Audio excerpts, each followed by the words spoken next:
Lugo is a historical area in Spain, and it's just a short journey from where we were at the previous round in Portugal. So many of the teams and the crew stayed out there between the GPs.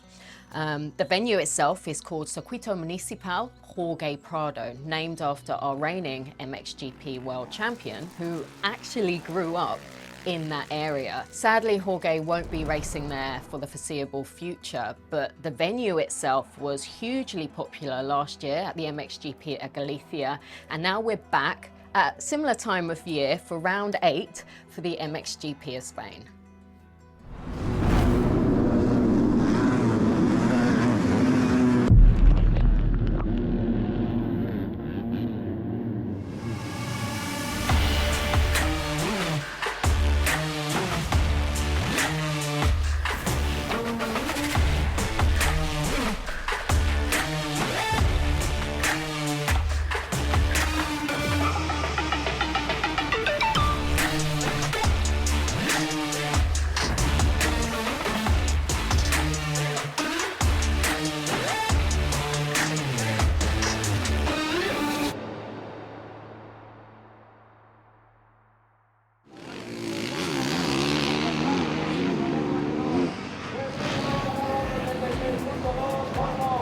Sector deportivo del circuito se estuvo Pablo Alvarello, se nos mandamos un cariñoso recuerdo a lo que fallecía hace 2 meses.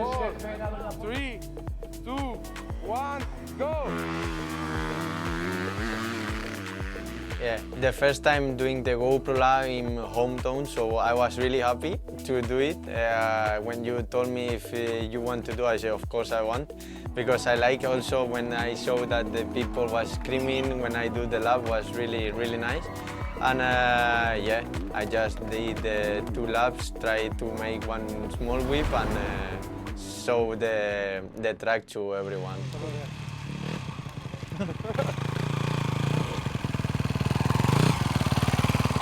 In time practice, I think was my 3rd lap or something like this. I had a really big crash. You know, you have the big table in the middle of the track, then you go right, another table, left with one bump inside, and then you have small straight and again. That in that left corner with the bump inside, just before I lose the rear a little bit, and I was in fastest lap. And my hand go off of the handlebar, and just when the bike go like this on the bump, I was not with the hand in the handlebar, and then I just fly over the bikes, and was really big crash. When they say it's nothing broken, then we were really happy, because when we saw also how was quite big my arm, we were thinking maybe it's broken, but it wasn't. I speak with my physio, and we were working in the evening. They closed quite good the cut. Sunday I was feeling better. I have a little bit of a strain. I try in the warm-up, was of course a little bit painful, but yeah, it was no problem to ride. I managed, and yeah, that's it. How was the feeling? It will be a hard day, but I can. The pain is controllable. So.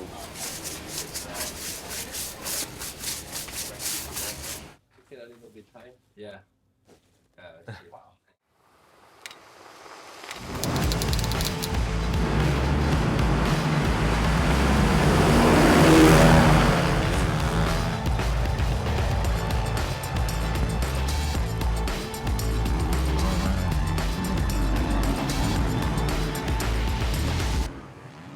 Yamaha's amazing day continued as we saw Jager Hitz take his first foxhole shot in the MXGP class. But perhaps what was more surprising was he actually managed to stay there. And that was unexpected, because we haven't seen the Jager Hitz that we saw a lot in his MX2 days, where he picked up 24 Grand Prix victories, where he was vice world champion 3 times. It's been a difficult year for him. It was such a great moment to see Jager Hitz get that qualifying race win. And Monster Energy Yamaha Factory MXGP team also saw Maxime Renault coming in 3rd, Calvin Villanderen in 5th, and combined with Thibaut Beneston's race win in the MX2 class for that qualifying race, it was definitely a good day at the office for that team.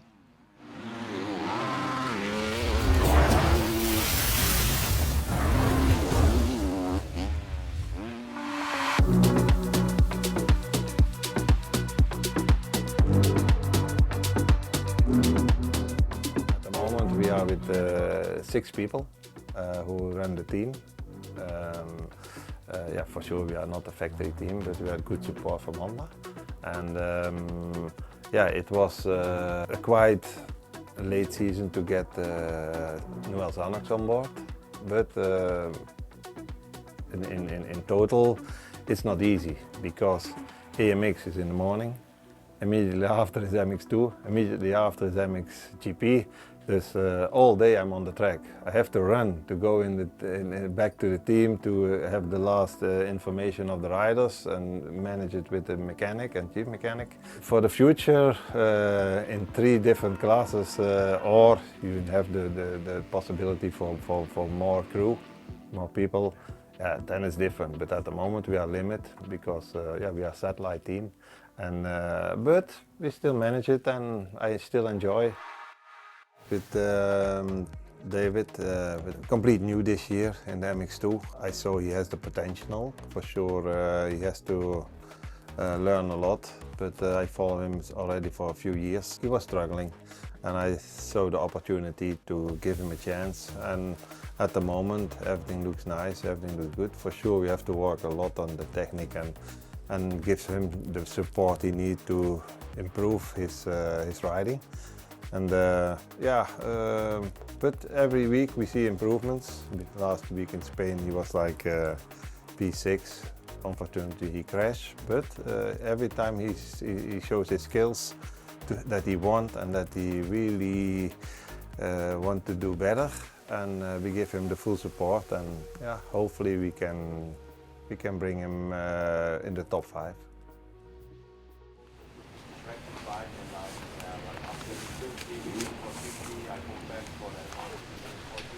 Muchas gracias. Nada.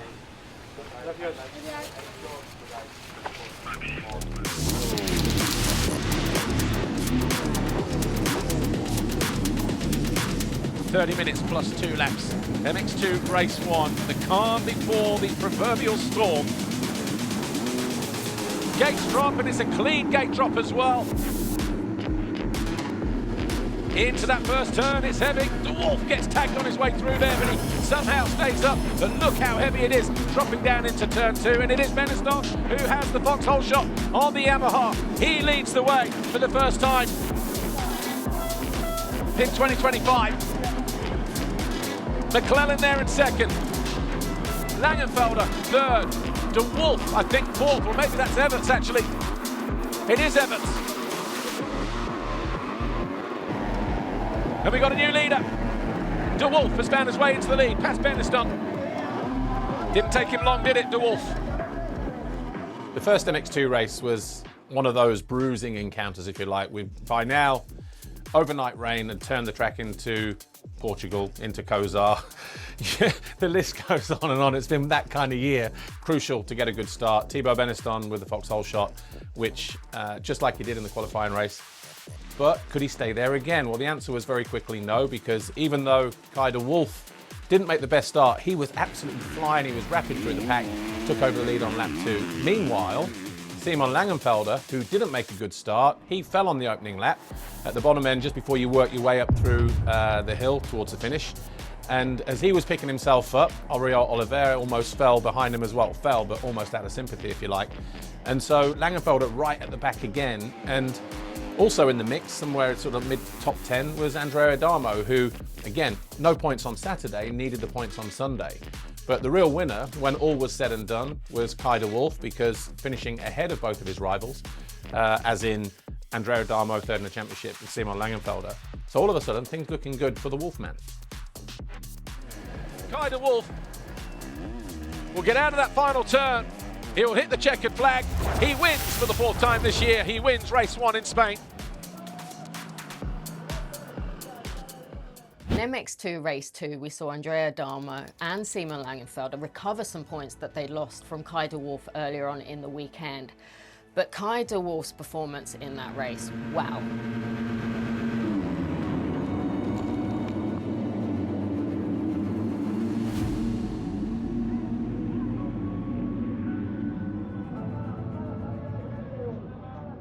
He really did claw back that GP victory. He put in a hard charge through the field after a shaky start.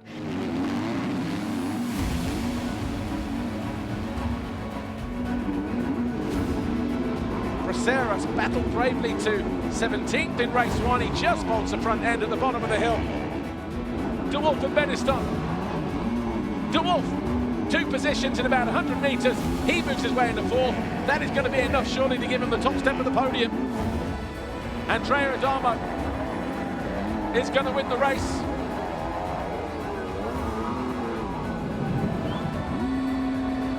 Adamo wins race 2.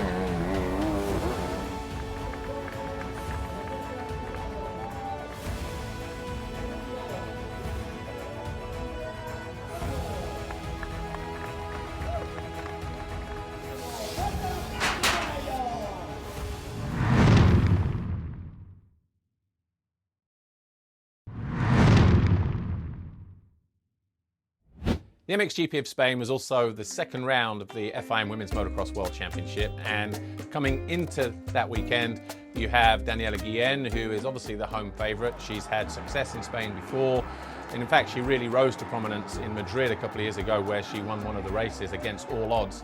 And so since then her star has really catapulted, if you like, and she's become very much a mainstay in the championship. But Sardinia, the opening round, she fell whilst leading, and she came into Lugo really wanting to capitalise on that. She wasn't that far behind in the championship, but needed to really take control, if you like. I have a little bit injuries here in my lateral, I don't know, here. And yeah, I have pain, so I take the Moto2 with calm and to finish with the points for the championship. So yeah, Riola wasn't not a good weekend, but I think in Lugo I have a good feel. This is my zone. I change, and now I'm putting my protections. Special, well, it's the same, but it's Spanish colors. At the races, I have the track that have the zone where I eat, and then the mechanic zone, and also the special that it's my space. When I change, I put all the things, all the clothes for race, and I stay there to calm and stay good.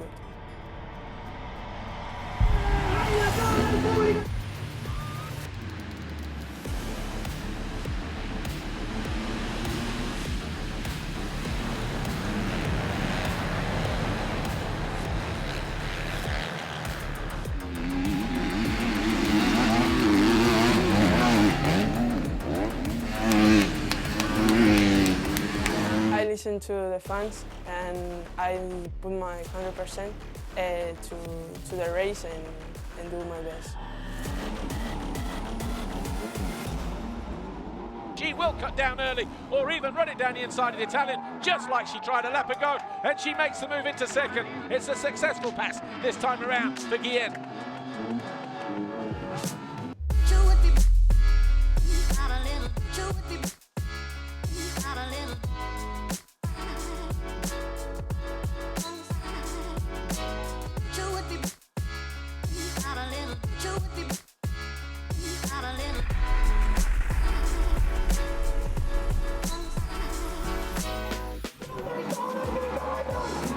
Guillen has found a way past Bond in amongst the back markers. We've got a Spaniard who leads on lap 7. The 255, the Spaniard, she wins race 1. She wins race 1 here at home. And Daniela Guillen with her 8th career race win.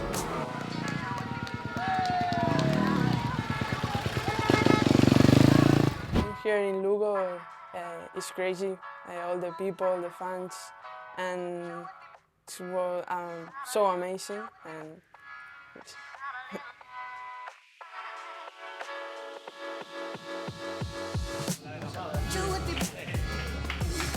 Daniela Guillen gave her home fans exactly what they wanted with that first race victory. It's in here. I don't know why this number, I like it so much. Also because all my life I put 5, so yeah, 255, it's my number.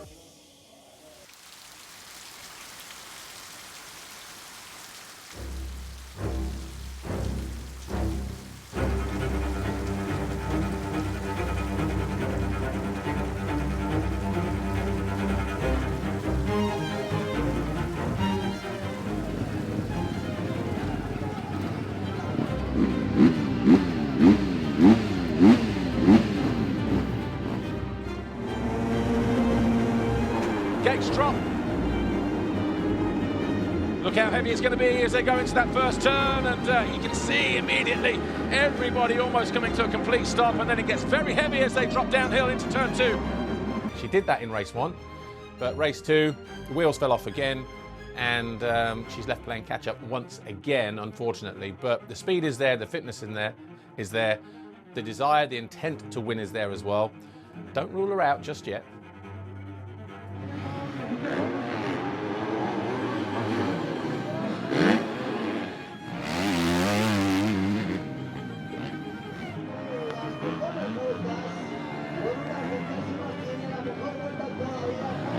Guillen, parked.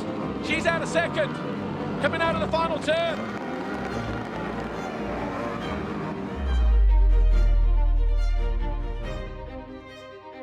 Chiara Fontanesi is going to round out the final turn. She's going to win race 2. She's going to win the Grand Prix of Spain. And Chiara Fontanesi back on the top step. That's going to be an emotional victory for her as well. Her 47th career race win, her 57th podium, and her 22nd Grand Prix victory.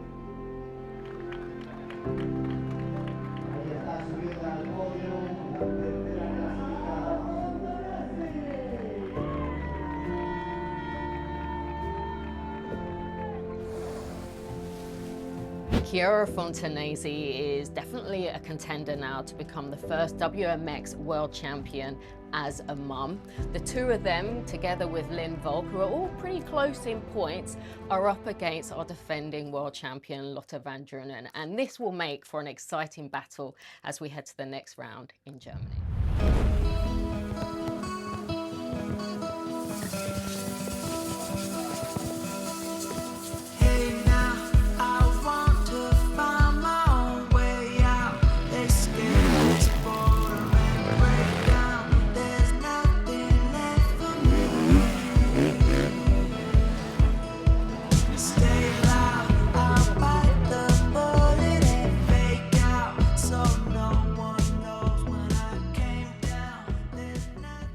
Yeah, so I'm in the GM team since 2023 now. It was my first season.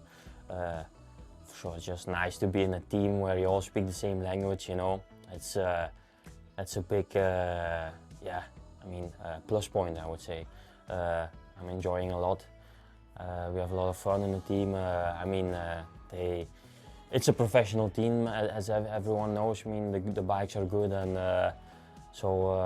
I'm just feeling a little bit sorry that I just couldn't show what I got because of the injuries, you know. So I hope to finish the season strong, the second half of the season, you know. And I feel I'm not done yet. I still enjoy riding a lot, like it's my life. And even with all the injuries, you know, so a lot of people feel sorry for me sometimes, but I don't feel that way. I'm living my dream, and I still hope I have a few more years in me.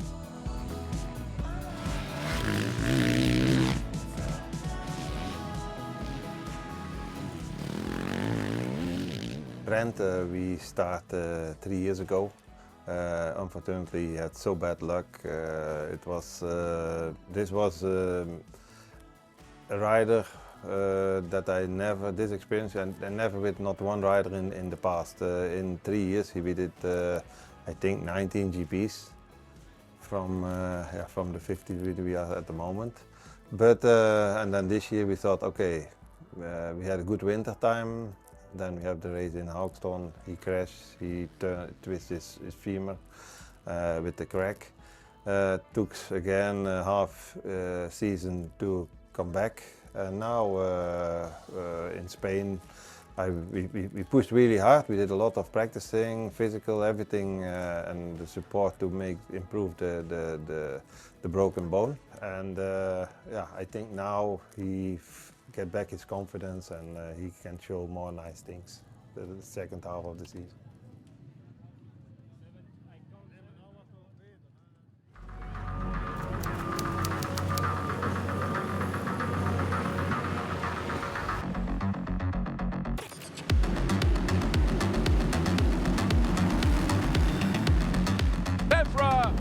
Runs it as wide as possible through that first turn. Febvre with his second foxhole shot of the year. And Jonas is down in the first turn. And it's Febvre who leads the way. Siwa second. Maxime Renaux in third place.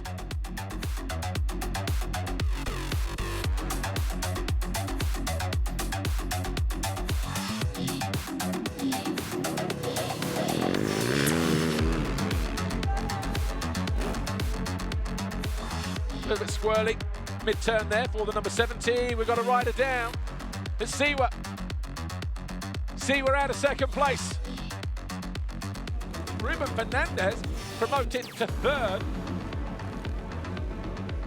Here's Brent van Donnik, the JM Honda racing rider. What an impressive performance this is for the Belgian at the moment. Circulating in ninth, sandwiched between Herlings and Guadagnini.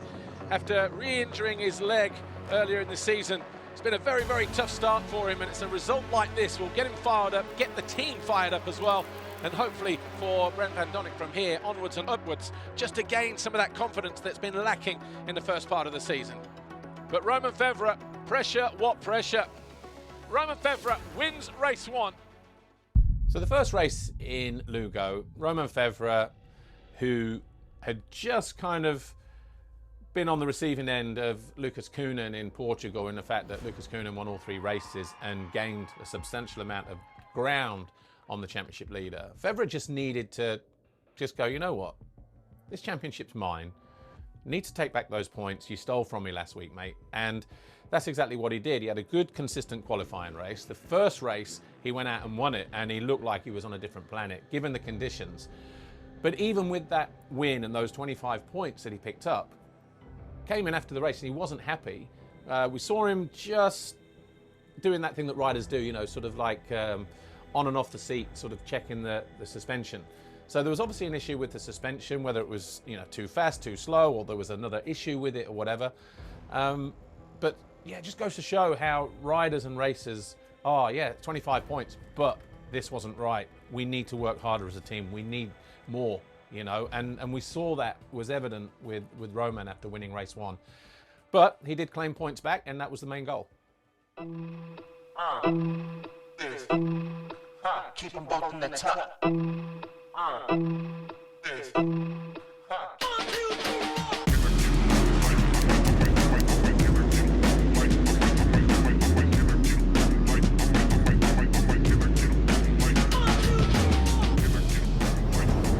Romain Febvre for the second time today with a foxhole shot. It's a lot cleaner and tidier down into turn 2.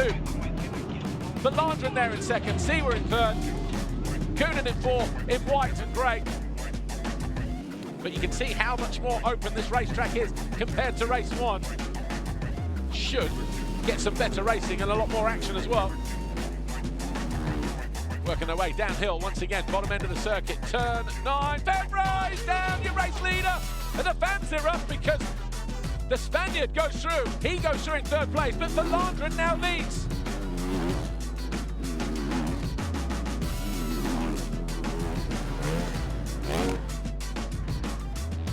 There's some gnarly braking bumps now on this racetrack. Deep, jaggedy ruts as well that the riders are having to deal with. As it stands right now, Lucas Koenen banging in fastest lap after fastest lap as he goes 2.8 seconds clear of Verlanderen at the moment.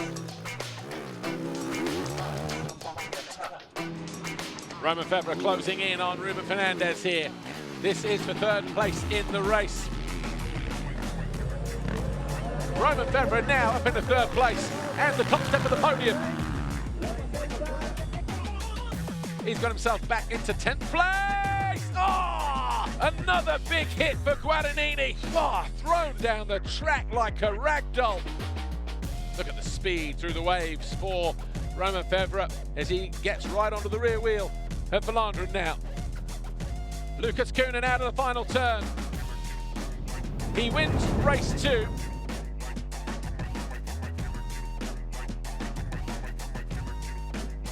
Third overall, and after surviving the rain, the Spanish fans have something to cheer about here this weekend in Lugo, the MXGP of Spain. Third overall, Ruben Fernandez, Honda HRC. Lucas Koenen, second overall, he goes to the podium with the 243 plate of Tim Geiser, his mate as well. Roman Federer did enough to clinch victory